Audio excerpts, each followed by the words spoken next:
Hello? Baby? We are at a moment in time when the questions of existence have shifted to integration. What you currently see is a global agreement on appearance. Whether you feel this image is threatening or not is up to your thought process. Remember, none of us are experts. We're all just a part of a plan. Through interpretation, defining moments in time are on the horizon. I'm not supposed to talk. How do I say it? I've always known I'm not supposed to be talking. Made only minor dents in the huge spike seen over the past week and a half. And I saw. I mean, you couldn't miss them.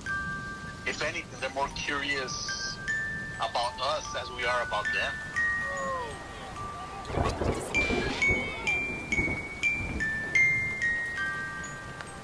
They wanted to borrow the image, or borrow the negative. What is that? Because they were in a formation. And I remember seeing something in a flashing light. I couldn't tell the shape of whatever it was. People are reporting seeing lights in the sky.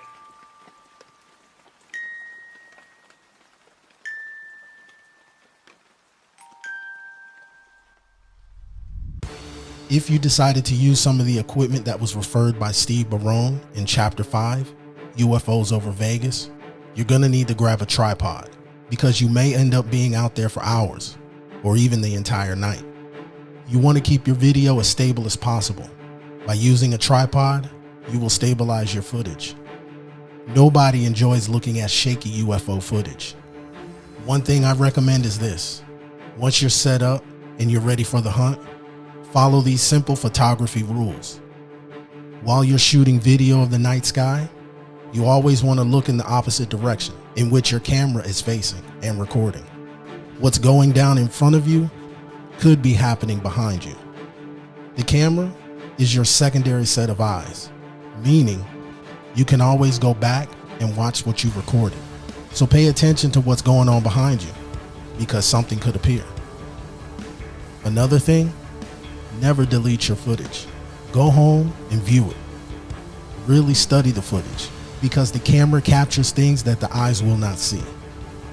Once you know what to look for, you'll never observe the night sky like you did in the past. It comes to life, displaying vehicles and flight patterns that are unconventional to the eye of the public.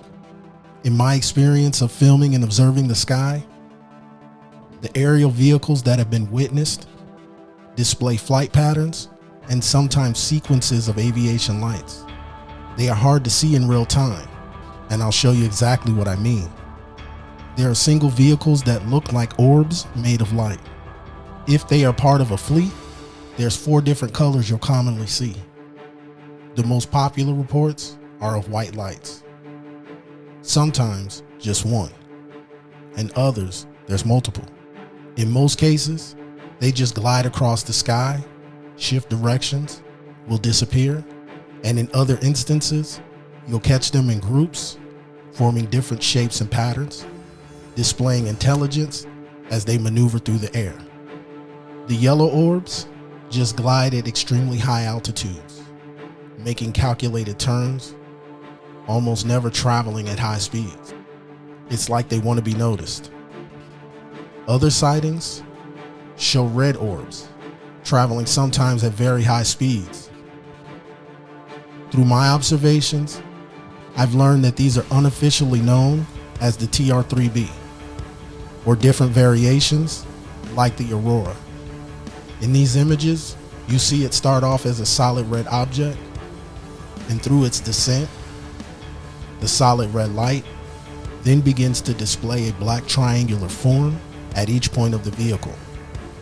If you happen to catch a UAP that is blue, that's not so common. Come on, look at how it's moving. It's not moving. Where's it going? It's a pole. Look, it's going up. Oh my God, that thing's fucking moving. Look, it's going down. What's the matter with you? You don't see that? Come here. Where'd it go? It disappeared. It's still there. It's in the pole. No, oh shit.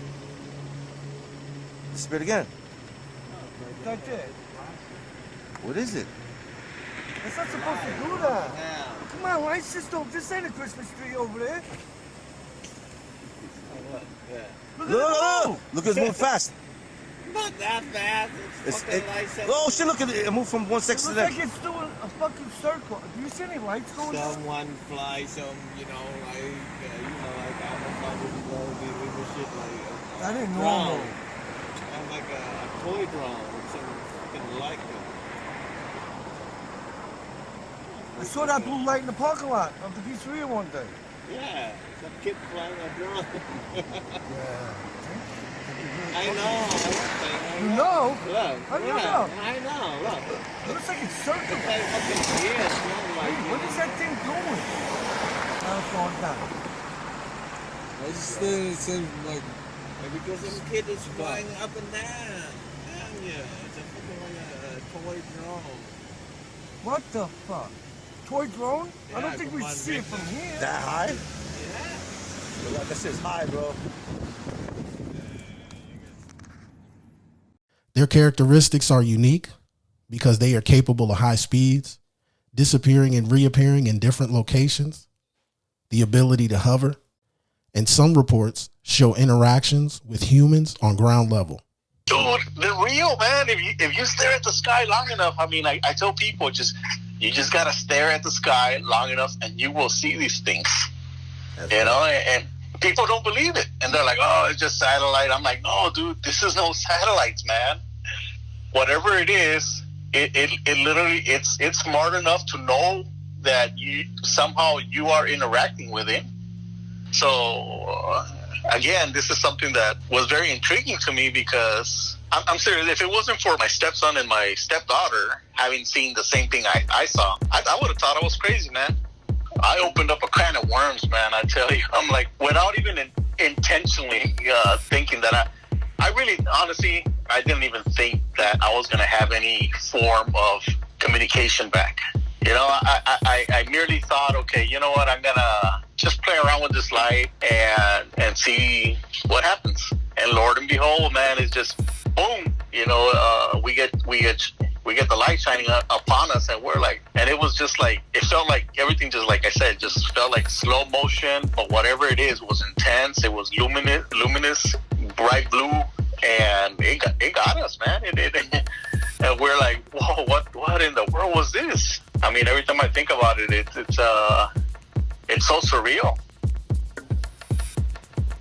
I had an experience, and actually my stepson and my stepdaughter, we all shared an experience with definitely a being or UFO or, well, an encounter from out there, from outer space, if you want to call it. We don't know what it is or what it was. And in our particular incident, we actually, before I go into the incident, I will mention that both my stepson and my stepdaughter, about 2 weeks before this incident happened, you know, they had ran into the house all excited, and them had seen a light coming from the sky.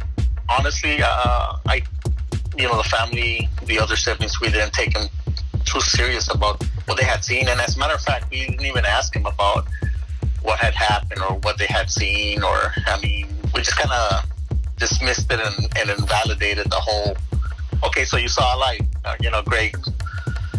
But anyways, we were using the swimming pool, and in the house where we were renting out here in Yuma, the pool and the jacuzzi, they both had like these high luminescent LED lights that you can actually control the different colors of lights that they produce by playing with the toggle switch. And depending on the number of toggles that you toggle the lights with, you can actually produce different colors of lights to come on and or keep it on a particular light. And in this particular day or evening, because it was late at night, in this particular evening, I had actually toggled it to a bright blue, not a dark blue, but a baby bluish light. Why I did this light, and to this day and age, I'm not too particular sure, but one of the things that before we actually got the light that shined upon us, we have been watching the sky late at night, I say we, my stepkids and the family, using the pool and just relaxing out in the pool late at night. And we had been watching these orbs up in the sky, these small orbs that will actually blend in with stars. So if you don't know what you're watching out in the sky, these lights and these orbs, they will trick you into us thinking that they're actually stars or celestial bodies, kind of like just being out there in space. They don't move or anything. But if you pay close attention, and every once in a while you will see these orbs kind of like just move around. They don't move in one particular direction. They're random. How come we weren't talking about this and addressing, with other people? And I did bring it up to a few friends before, and they were like, some of the locals around here, and they were like, well, it's just satellites, or it's just, shooting stars. And I said, you know what? No, these are not shooting stars. I've seen shooting stars, and I've seen satellites, and these are not those objects. Whatever these things are, they're intelligent because of the fact that they'll very meticulously move from one location over to another location, sometimes fast, sometimes slow, sometimes it's very rapidly. Again, their speeds and their directions were random. But anyways, we were in the jacuzzi, and so again, we had this bright blue light in the jacuzzi area, and as we were sitting there, I remember sharing with my stepkids about being in the military and being part of the communications battalion. And I said, you know what? Well, we kept on seeing this light over in the northern part of the sky, and also this according to my stepkids, this was the same area more or less where they saw this light, come down and shine upon them. And we kept on seeing kind of like these bursts of lights, more or less, in the sky, different days. So it's like, okay, you know what? And I don't know why I thought about this, but I said, you know what? I'm gonna see if I can actually make communications with this thing out there, whatever object that's out there. So I thought about binary code, ones and zeros. One basically being, if you were to translate it into kind of like think of it as on, and then the zeros being off, and eventually with binary codes, the combination of ones and zeros actually produce, your letters, alphanumeric digits, and of course in longer, faster sequences you can actually produce sentences and colors, etc. But anyways, I began playing with the light by covering it with my hands, and then rapidly opening and closing with my hands the light. These random motions. Now this LED light it was very out here in the Yuma area at nighttime. It was very, very bright. Partly because of the fact that we don't have that much street lighting around, and so it's very noticeable. So I began, playing around again with the light.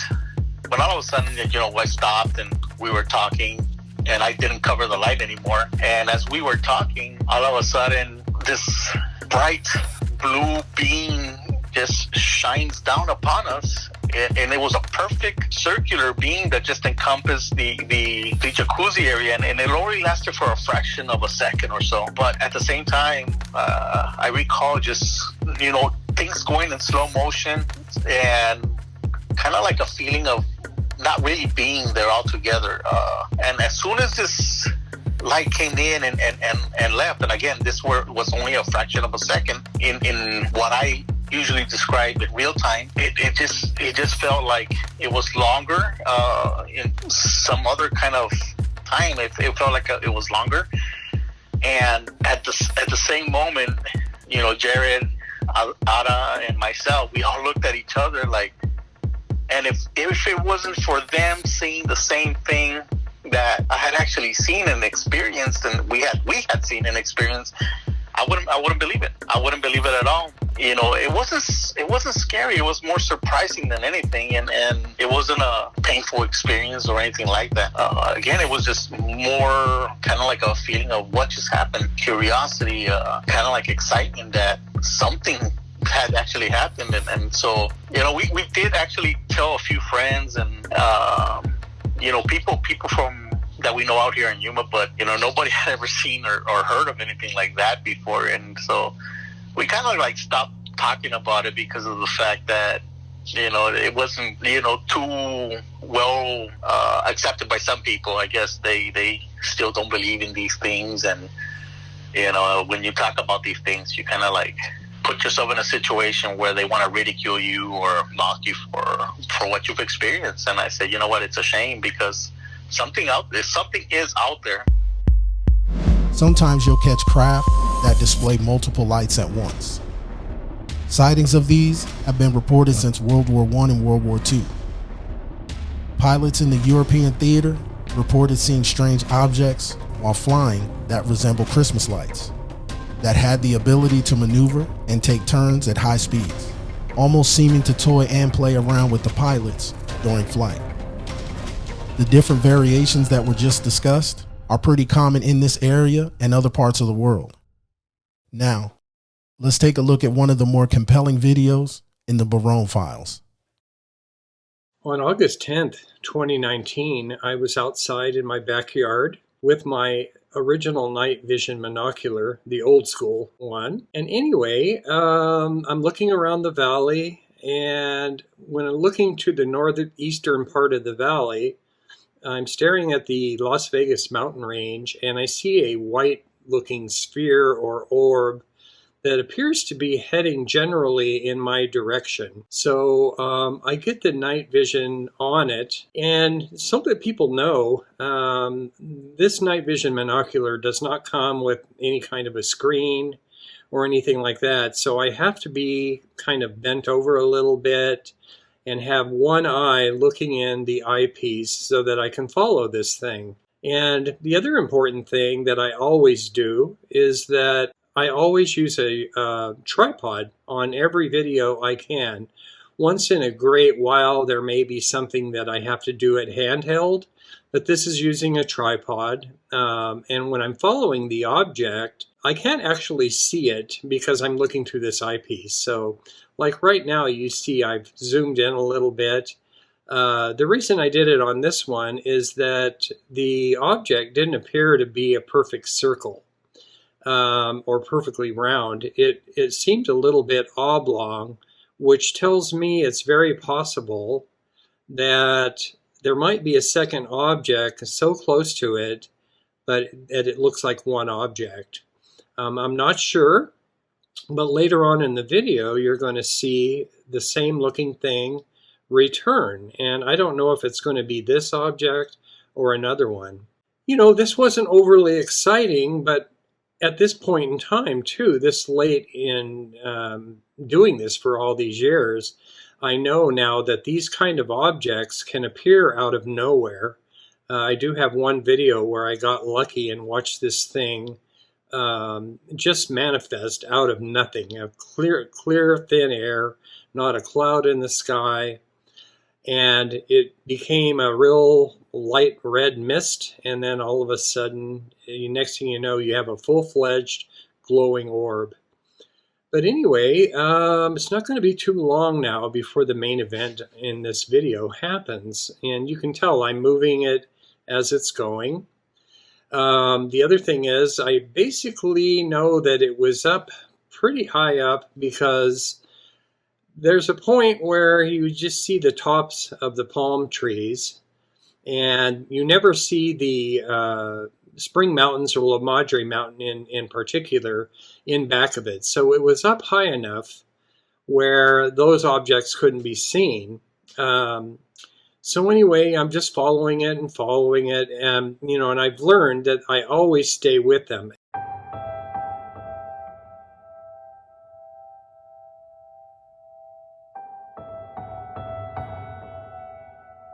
This video clip displays one of those rare moments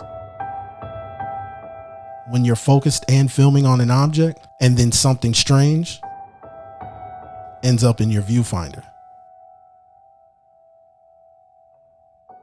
The night sky is very busy when Steve notices a single white light traveling through the Vegas night sky. This is pretty common in the Las Vegas area.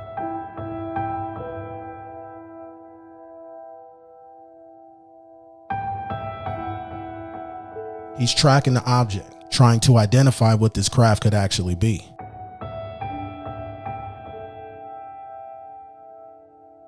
One thing that I always promise to you, the viewer, is to bring you fresh UFO content. Well, here you go. And there it goes right there. A tube-shaped white object zips past the screen. I saw that thing come through the screen. This type of capture is so rare, and also the reason why you never delete your footage. This UAP zips past the screen in less than a second. If you blinked, you wouldn't have seen it. Now let's slow down this video and look at the characteristics of this unexplained aerial phenomenon. First, it appears to be glowing, bright white, with no windows or identifying marks that resemble modern aviation. In slow motion, you also notice there's a trail that follows the craft, which could be energy being released that was generated from the craft. Or it could be free energy within the atmosphere that the craft is not only able to harness, but use it during mid-flight. Based off of the size and speed, the object is much closer than the single orb that was initially being tracked. Looking at this UAP, I cannot help but think of the tic-tac that's being discussed heavily in present day. This could be an up-close shot of exactly that, based off of the most recent disclosure event that took place with NASA and its similarities to the footage that the government released back in September of 2019. As I'm looking in there, because I always have to follow these things, and I continued following the original sphere, or spheres, because I knew there was no way I could catch it for two reasons. One reason is that eventually this thing's going to run in where it gets behind a tree that was in my yard that day, and then right next to the tree is my house. So I didn't try to follow this thing. And the other part is I didn't know exactly what it was when it went through the screen because it did it so quickly.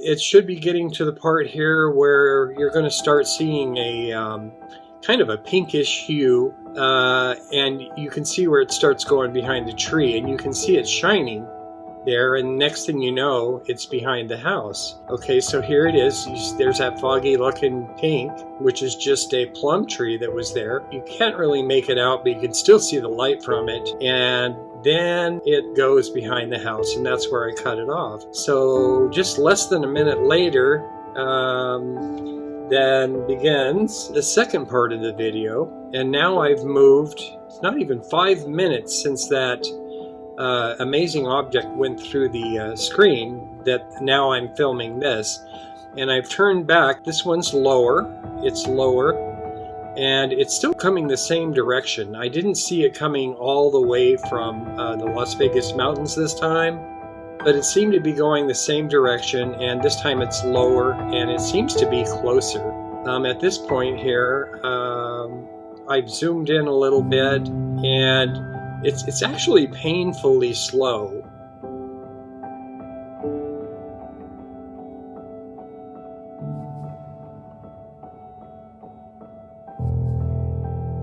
When I put these videos out, I speed this up a little bit because people get bored and they stop watching the video, and they miss a lot of important parts of the video.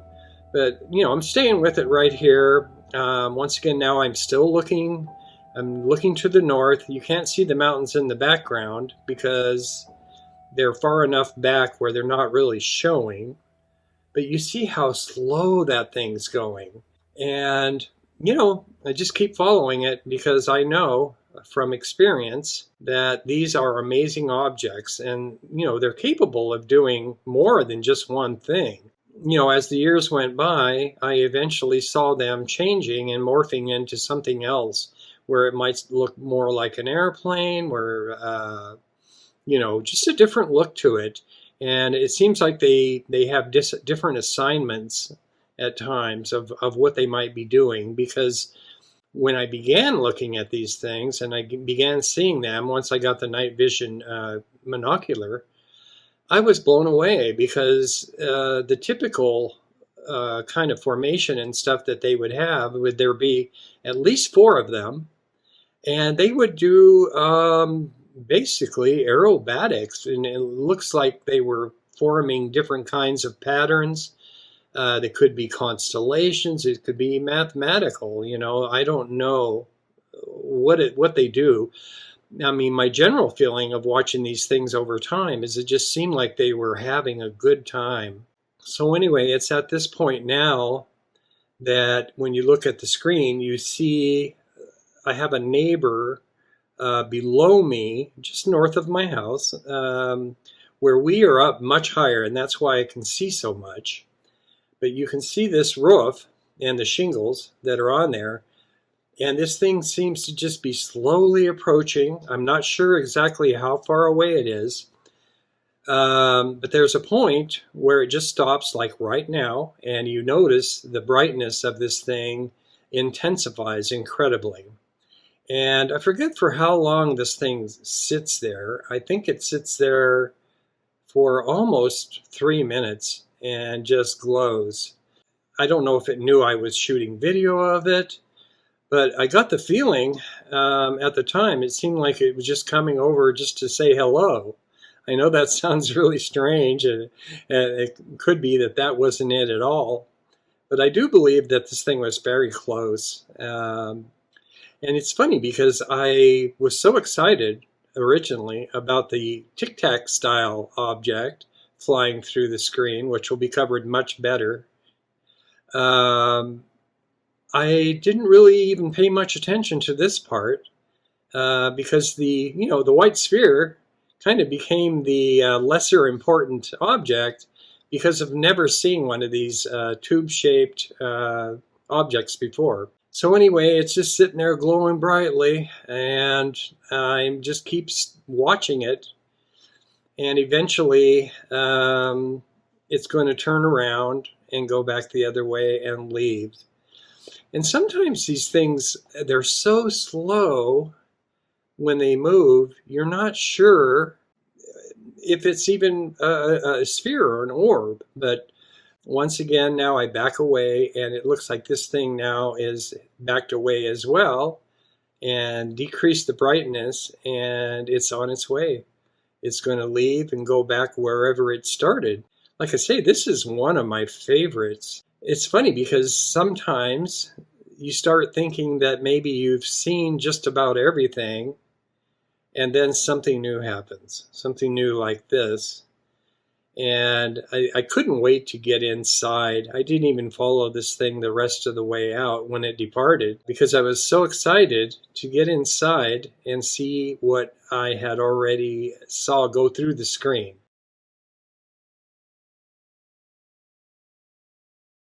No matter where you go for your daily information, news, or current events, you can't help but notice that UFOs and the subject of aliens has been a hot topic for the past 4 years. With the release of official military video showing unidentified flying objects that are able to maneuver and accelerate at high speeds and cover vast amounts of ground in seconds, non-believers are being forced to ask the question, are aliens real? In order to have a better understanding of how this question should be answered, let's take a look at the word itself. Throughout history, words are changed to fit present-day language. For instance, let's take a look at the word marijuana. It's a very popular word in present day. It was first introduced at a time when Big Pharma was on the rise. This era is known as the race to injectables. Not to get too far off topic, but when marijuana and opioids were going through test trials to be produced in an injectable form, production between both products began. In the end, the viscosity of THC was too thick for an injectable form. Shortly after, the word marijuana was introduced to the public, and campaigns against the product were put in place. What word was used prior to this? Cannabis. When you look at the word cannabis, there's thousands of years of written, painting, and pictorial evidence. You'll also discover a vast amount of information on the important figures in history that used it for medicinal purposes, the healing traits behind the plant, and how the human body has cannabinoid receptors. Now look at the word aliens. Did humans use the word aliens 1,000 years ago? Of course, the answer is no. Well, what were they called back then?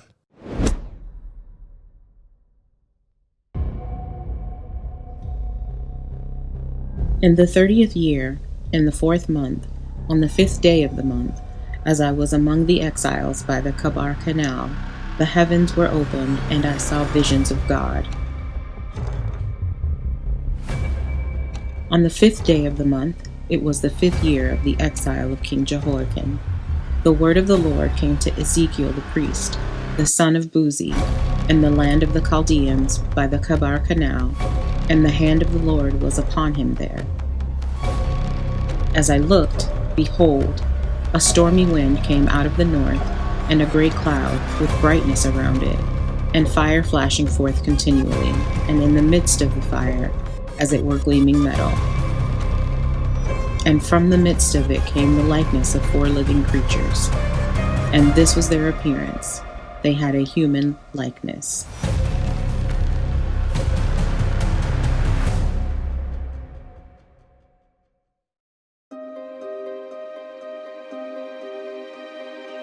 Intervention from a higher source of intelligence has consistently been recorded throughout history.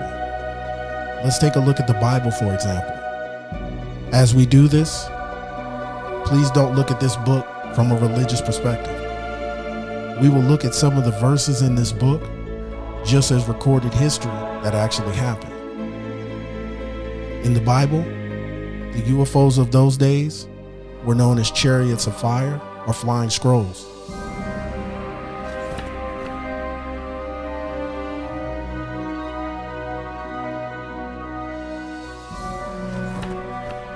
Some stories, scriptures, and events that displayed technology that was ahead of its time.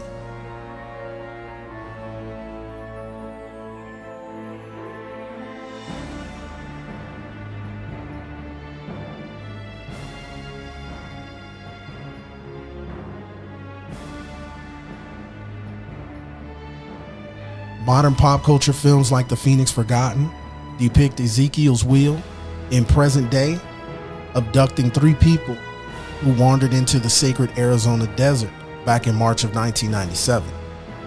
Biblical references to UFOs and unexplained aerial phenomena still influence the thought process in modern day.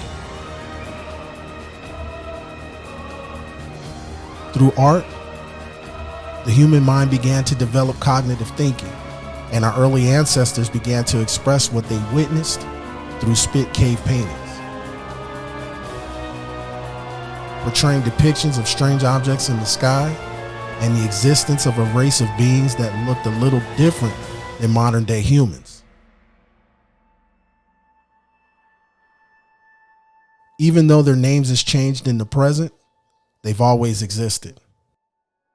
The creative minds that commissioned the statues, coins, and paintings all must have had experiences with UAPs and unidentified flying objects because they took the time to acknowledge them in their work. Some of the most famous paintings in history show strange objects in the sky. In this single image that was captured by Steve, he noticed an object in the sky, grabbed his camera, and began to shoot what he thought was video. But he actually took one picture. And this is the reason why he ended up with only one image. He went to switch to video, put the camera back in the sky, and the object was gone. Through observation, when you look at this object, its appearance is extremely familiar. Its characteristics are identical to the UFO that's in the painting called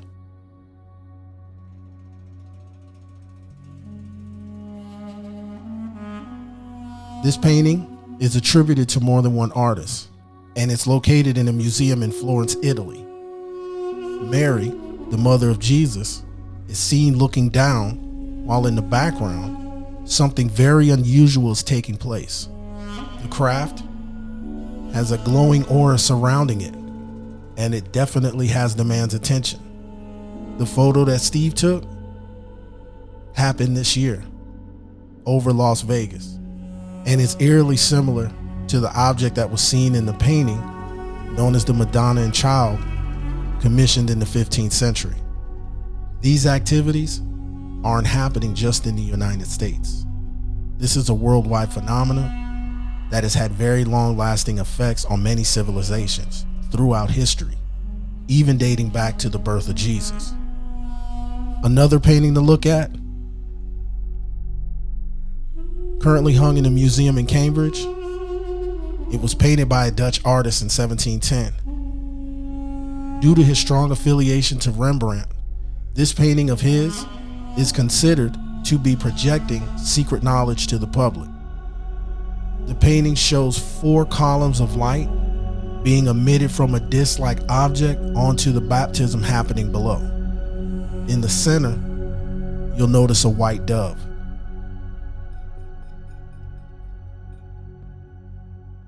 This interesting painting hung in Cavosso shows 2 UFOs at the top in both corners.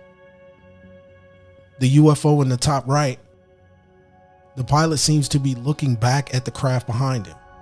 One thing to take note of is neither of these pilots have a halo around their head, which discards the possibility of them being divine beings or depicting divine objects.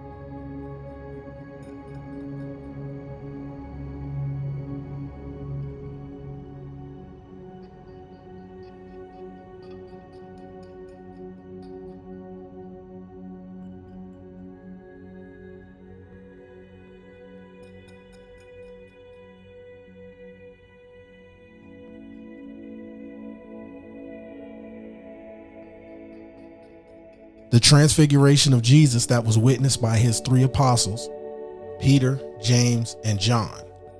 It was documented that they went to a top of a mountain and witnessed a man turn into light. These actions were followed by 2 Old Testament figures, Moses and Elijah, that appeared and began to speak with Jesus. The location of this mountain where the transfiguration took place has been narrowed down to 2 locations: Mount Tabor and Mount Hermon. Mount Hermon is also referenced as another location where activity involving beings from a higher power has taken place. They call them the books that are taken out of the Bible, lost Bible books and stuff. I have those, but I'm going to will them to you. You ain't taking all my books. He already got the Dead Sea Scrolls.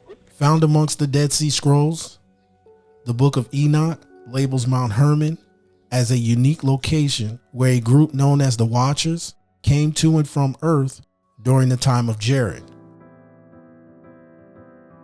The Watchers are, in the beginning, they were the ones to watch over. They were the ones to watch, but then they kind of turned. But they were the ones to watch. See, there's a whole lot it's like a kingdom. It is a kingdom. Certain angels were assigned to certain duties, and they had the Watchers, and a lot of them turned. So, they say 1/3 of the angelic host, but we don't know how large is the angelic host. If every human being has a bunch of angels assigned to them, so imagine how many angels there are.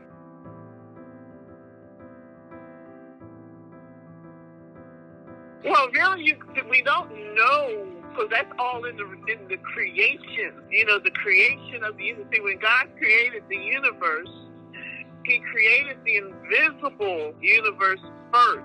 That means the spiritual side, the angels, and all of them were created before He created the visible side. The earth, that when we see earth, heaven, the stars, There's an invisible side, a spiritual side, which was created first. See, it's understanding the scriptures. And so when he created the angels, now we don't know how long it took or how long they've been in existence up there, in the heavenly realms. We don't know. And he created the angels and all them. And then he created them for one purpose only, to be messengers. Their angels are messengers. They bring messages from God to us. And so that's why it tells you to be careful of who you treat and how you speak to someone, because you don't know if it's an angel.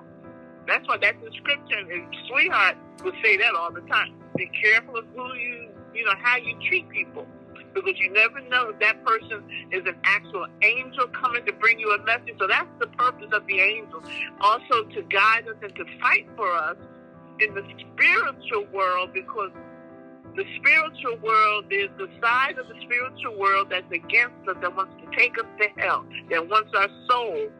So there's angels assigned to each and every one of us. Each and every one of us has a bunch of angels that are assigned to us to protect us, to guide us, to lead us, dangers coming. So when God created the angels, the one angel that was so beautiful and so majestic was Lucifer. Lucifer. Now, Lucifer was one of God's angels, his angelic angels, good angels. But Lucifer wanted to be God. And he had some followers up in heaven. He had some angelic, holy angels that God created in heaven that followed him. And so we don't know exactly when or how God kicked them out of heaven. But when he kicked them out of heaven, earth was already created. What we know as our universe was already created. And he kicked them out. And so there's a whole lot of, you have to really go into the history of why one certain tree in the Garden of Eden was, we could eat everything in the whole garden except for one.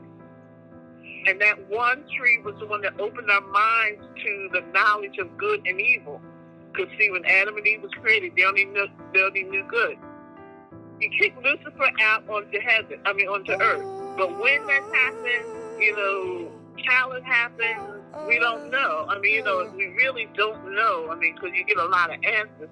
But all the angels were angelic, and some just rebelled. God created the angels, one bunch of angelic, like the human race, all people, and rebellion is the greatest sin. Rebellion, they rebelled against God.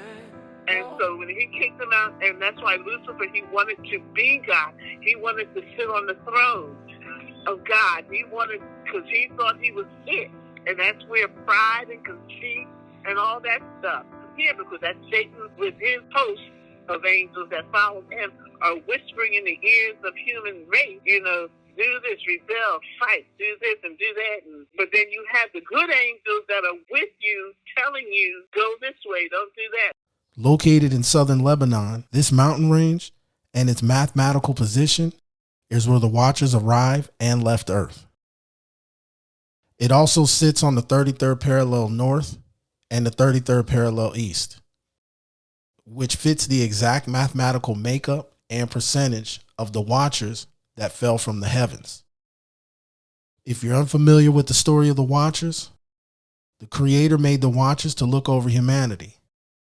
Some of them decided to show defiance by sharing knowledge with mankind and bearing children to the daughters of men. This was a part of an oath that was taken between the fallen angels. It's widely known that this is an attempt to corrupt the pure bloodline of humanity to prevent the birth of Jesus. The Creator punished them for their wrongdoing, and a third of them fell to earth. The center point of the Mount Hermon range is where they made contact with Earth. At its highest peak, where the transfiguration of Jesus took place, in present day, there is a UN radar outpost, which makes you ask the question, what is the UN doing there, and what are they looking for? Mount Hermon predates the flood of Noah, and there's a possibility that this book predicted the UFO wave in 1947. The famous Roswell incident that took place that same year, where Mount Hermon is located, in the exact point on the other side of the earth, is Roswell. They both exist on the 33rd parallel, with other cities like San Diego, nearby Los Angeles, and Phoenix. The 33rd parallel also runs right through the Dreamy Draw. Jesus said, "As it was in the days of Noah, so shall it be in the coming of the Son of Man." In the days of Noah, the floods occurred, and the Nephilim were around and existed afterwards. If you're unfamiliar with the word Nephilim, it equates to giants. They are a byproduct of the fallen angels and the daughters of men. Due to the fact that the Watchers fell on this parallel, this line that surrounds the globe, in Christianity is known as the Devil's Line. In modern times, the 33rd parallel is home to some of the biggest UFO sightings that have ever taken place. This is why some Christians associate aliens and UFOs with being demonic activities. When the Watchers fell, they lost their heavenly abilities, and that includes being able to fly back to the heavens. Also, you got to keep in mind, only a third of them fell, which means there's still 66% remaining that did not defy the rules of the Creator.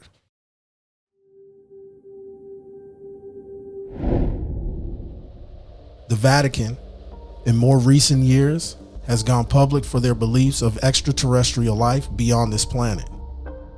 Before they expressed their opinions, they always believed. This is why they built an observatory here in Arizona. In 1989, the Vatican built a telescope here in Arizona that's run by the Order of the Jesuits. It's called the Vatican Advanced Technology Telescope. Located on Mount Graham in its early stages, it was named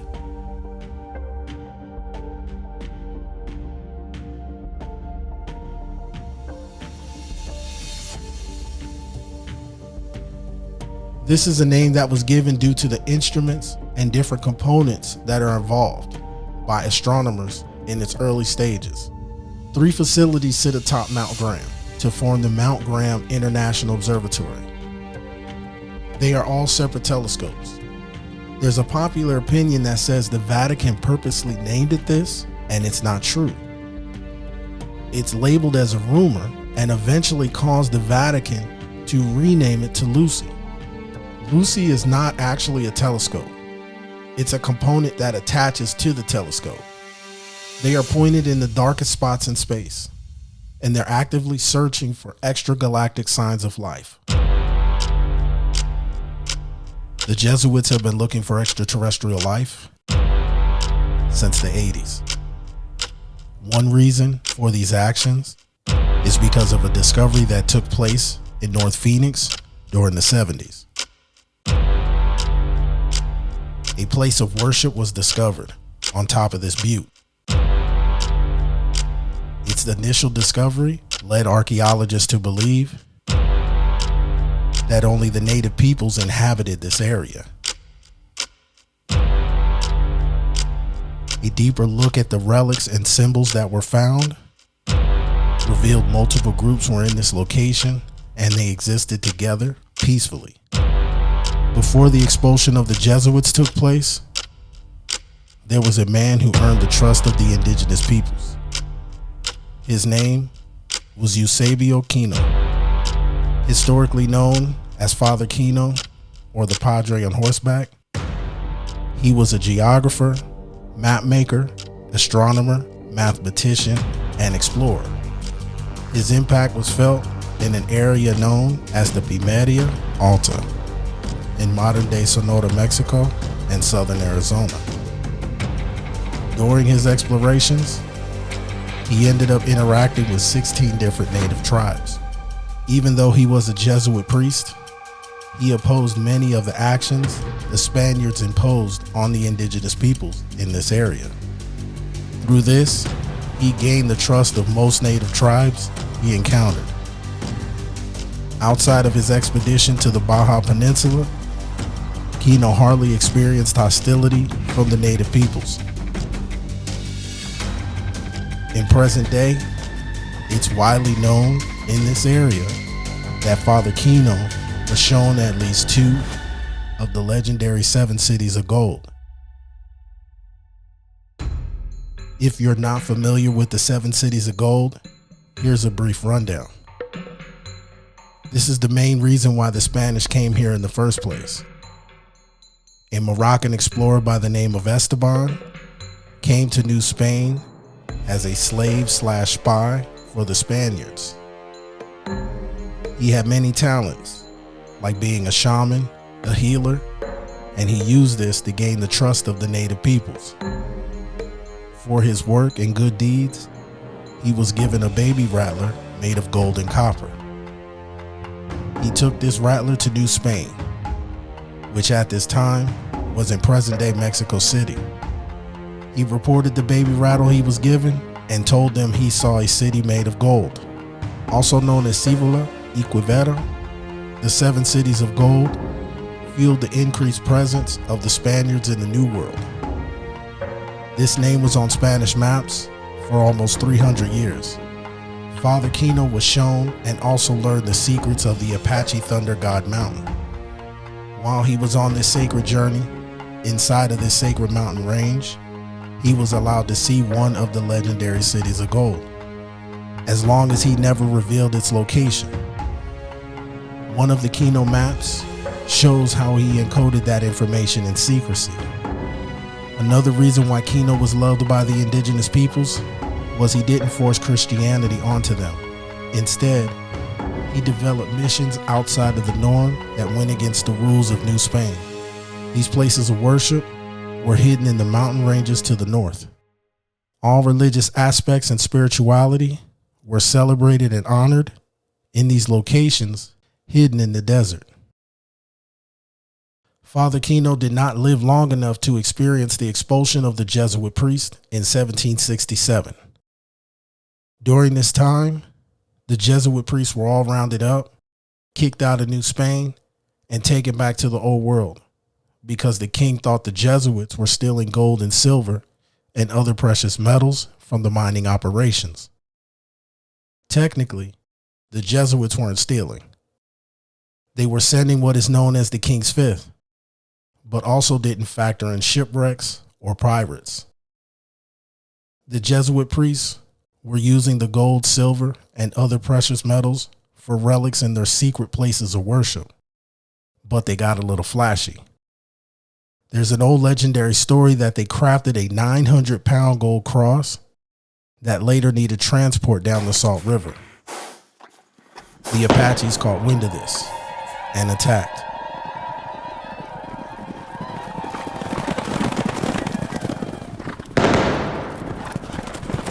Needless to say, it was very bloody on both ends.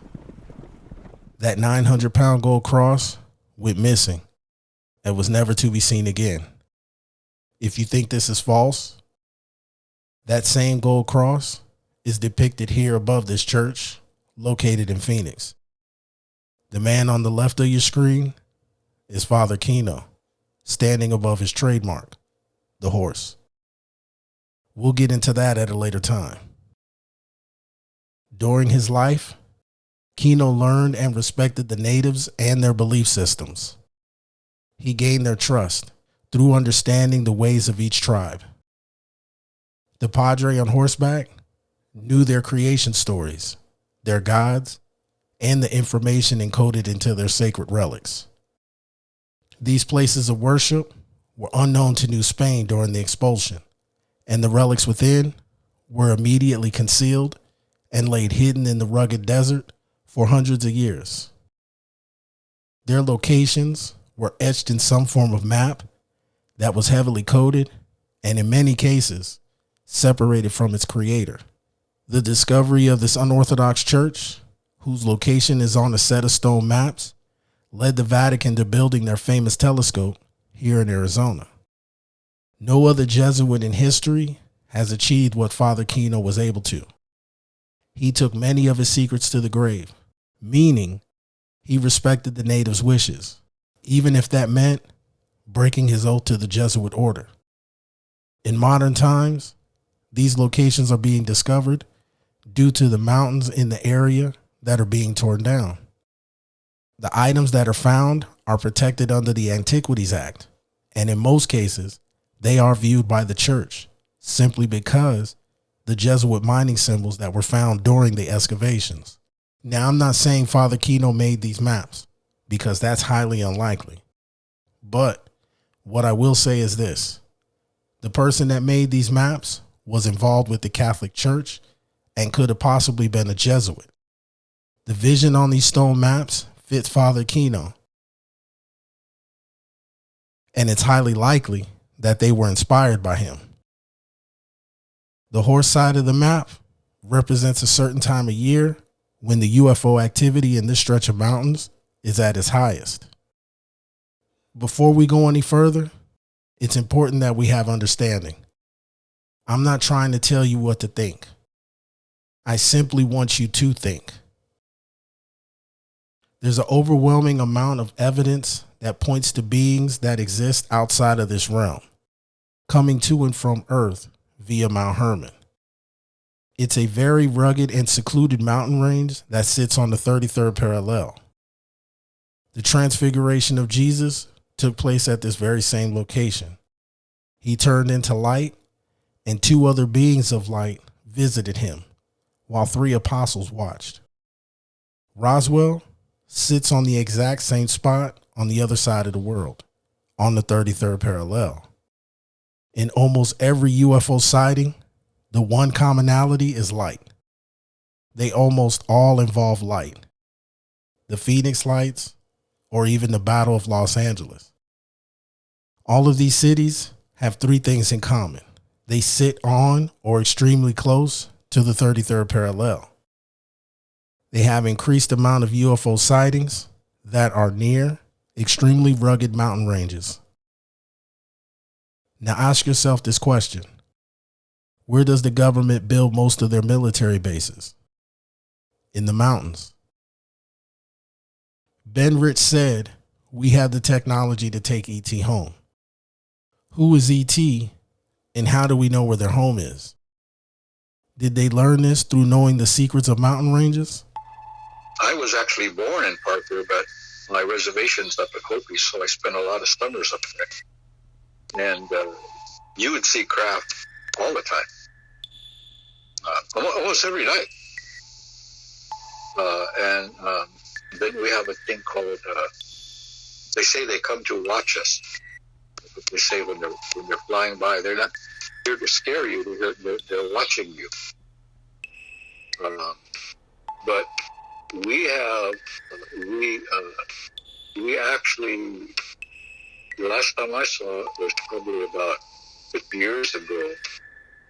In our village, we have what they call, I was playing one of those watchers. And, well, it might have been more than 6 years ago, because I used to have a tourism business. And 2 of my clients were up there, and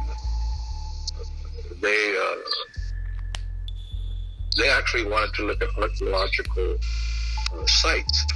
And of course, we went to the Grand Gallery in Utah, and I was telling them how, like, these are actually aliens. This is a portal. I was telling them all this stuff, and they didn't really believe that. But they had actually booked me for a whole month. They rented a house in Sedona, and we were going to different parts of Arizona. Anyway, we go back to Sedona, and then one of my cousins calls me and says, "Hey, we're having a camp this weekend. Why don't you come up?" This is up in Palaka, Arizona, a Hopi reservation. So I and my clients, I go, "Hey, we got an opportunity, man. See this now." So we're going up there, and so then I started telling them about, about the alien connection up there. And there's a really strong particular, where the ley lines and the electromagnetic lines really go right around the Winslow area. Of course, to the west is Flagstaff and the mountains, which we call that's where our Kachinas live, in a mountain. They're alien connected as well, our Kachina doll. And so anyway, we go up to the dance. And I tell them we have this thing called a watcher up there, kind of a clayish yellow skin tone. It's real short. And I told them, the last time I saw it, I was a little boy. And I was just conversing. And so we go to a different village where the dance is at. And we're standing, I remember it was called the Eagle House. So anyway, the Kachinas are dancing, and then they take a break, and then to one side I saw a group of kids coming out in a pack, and I knew that was strange. So I looked in the middle of the group, and lo and behold, man, there was that watcher. And so I tell the ladies, I whisper because there's people around us. I say, don't scream, don't, say, oh my God. Tell them everything what not to do. Don't act surprised. I said, but tell me what you see in the middle of that group. And one of the words was, we need to leave. So we did leave. I mean, it was quiet. We drove from there. It's about maybe 4 hours from Hopi to Sedona. Maybe 4.5. Quiet the whole time. I was grateful that they got to see it, and I did explain a little bit more to them about it. But I'm in the process of writing stories called Ta'a's Tales. Ta'a is a special uncle, the one that you don't want to go to with your parents, and you need to go talk to your Ta'a. He's the one that's going to set you straight. Some Ta'as are good, some of them are mean, but they will help you. Yeah. So I'm writing a book called Ta'a's Tales. And one of those tales is about that watcher. And so I called with my client probably about 2 years ago. Because I've seen and exposed myself to a lot of stuff. And I said, I just want to make sure we're out there, that we saw that this really occurred. And she goes, yep, John, it was real. So that's a story of a watcher out there. There is written records of human beings interacting with the watchers, not just in the Bible, but also in the Hopi creation stories as well. These interactions with humans caused this group of angels to rebel against the Creator and fall to earth. The watchers used the mountains as gateways to visit and leave this world. Instead of asking who built the pyramids, ask why were they built. In my opinion, the pyramids were built because the humans who were around during the times of the watchers were trying to replicate the technology that was taking place in Mount Hermon. Mountain ranges have high peaks.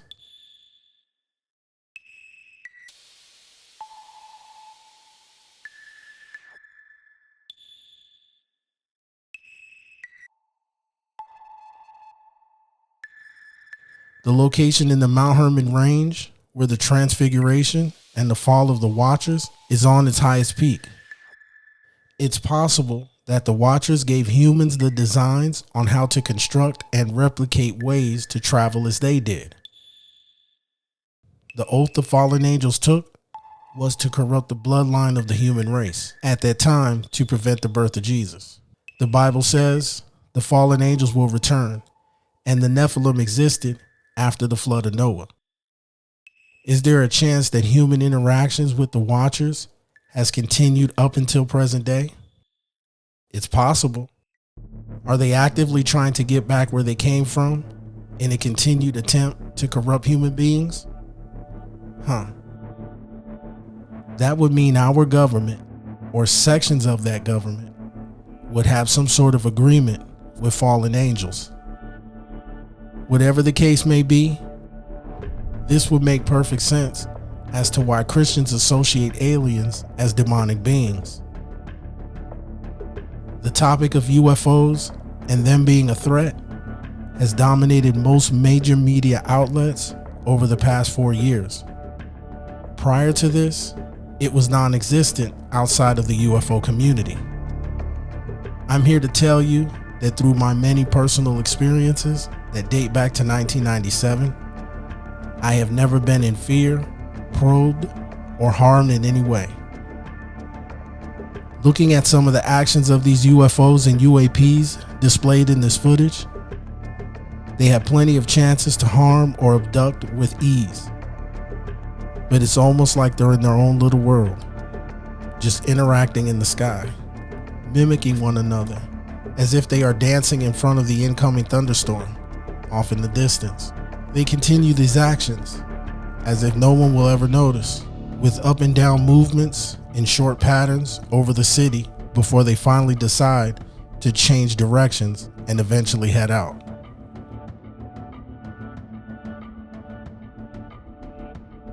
In this clip, you'll see that there are multiple orbs traveling in the night sky.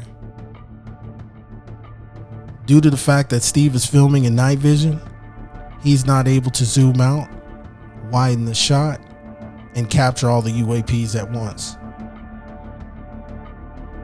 As they begin to descend behind this mountain, you'll notice the angle in which they take.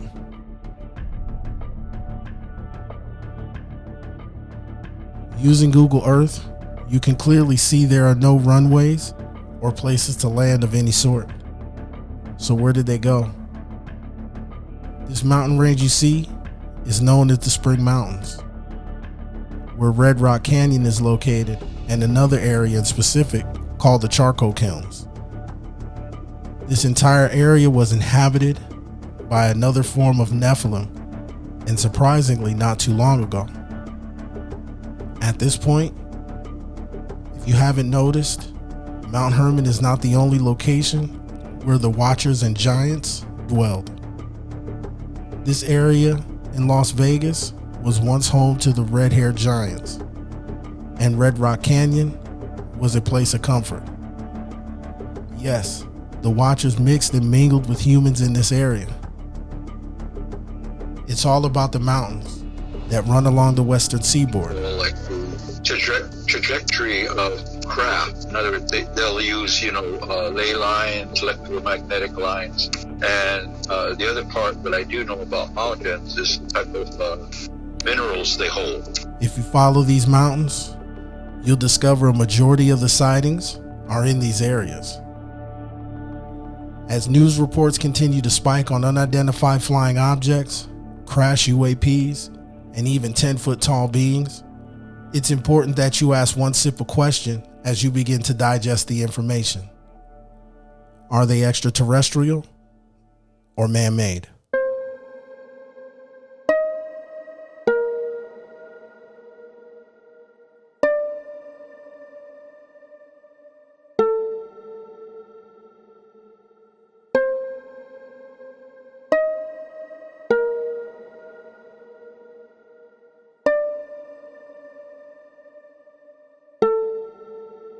Okay, so throughout that little that section of Revelations, one of those seven angels were messengers to. Now you have to think though, when you read the Bible, you have to read it in context.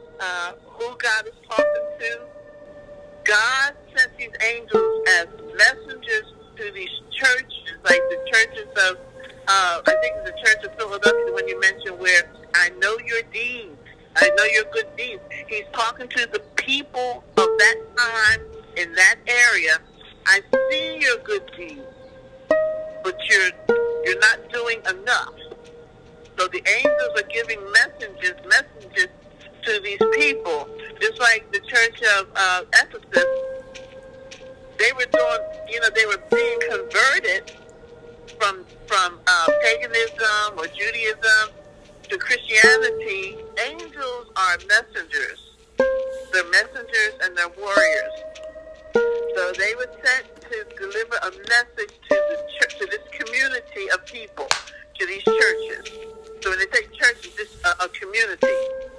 And so each one had a message, like, God saying, I see your good deeds, I see what you're doing, but you don't quite have it yet. You're not quite there, even though you think you're there and you want to do right, but you're not quite there. And like I said, the one, I think it's Ephesus, where they converted into Christianity. They did the conversion, but they were still worshiping, the gods of this and the sexual gods. They were still having all kind of weird sexual stuff going on. And then, like the Church of Corinth, where they had the community potluck, and everybody bring in the food, but the rich and the powerful ate the food up first, and then the poor came in, and there was nothing left. So, so God was saying, this is not how it's done. You come together and sit down all together. So that's what that is. Messages to these 7 communities, what they were doing, who converted from Judaism or paganism, who were Gentiles, into Christian, to receive Christ and his following and stuff like that. So he was telling them, this is what you're doing, and you need to change it, or there was one church where they seen the Holy Spirit in action up front, firsthand, but yet you're still acting like pagans. So that's what that's all about. Okay, because the reason what led me to believe that one of the churches, I believe it was the Church of Ephesus or Ephesus, where God said the victorious angel, it said the 7 things are the right to eat from the tree of life, won't be hurt by second death, which sounds like rebirth, some of the hidden manna, which is the name in white stone. So when it comes to direct, I don't want to say direct bloodlines, but some of the people that walk around amongst us today are descendants of fallen angels. Well, think about these people that have done these mass shootings. These, the like young kids, and you look in their eyes. There's an emptiness. There's a blank. There's no soul. You look at all those people, those like young kids, and those, just look in their eyes. They all have the same look, a blank look. And they say your eyes are the mirror to your soul. And when you look in someone's eyes and you don't see nothing but blank, it makes me wonder. That's extremely interesting. And have this blank stare in their eyes. And who is their descendant? Where are they? What bloodline? Are they coming from? So I believe. Now I don't know if it's true, but I believe that it's something that just it's still going on, but we don't know it. We do not know it. I mean, no, that is an interesting point. I mean, once again, if with somebody of your background, dissecting the Bible and going through it and everything, preaching and things like that, that's a very good point. That's interesting. That's very interesting. Take a look at all those masters, like those young, to the young kids, to the old, the older people, and they put and line them up, and they look alike. They look the same. Look at their eyes. There's something dark and evil. And that's what these angels represent. It's evil. They don't have a soul. And if they do, they sold their souls to Satan. So, I believe that they continue to marry on and made children, and that's probably part of what Lilith was about. And, Do you think that some of those angels that were fallen or kicked out, do you think that it's a possibility that they try to get back in the good graces of God?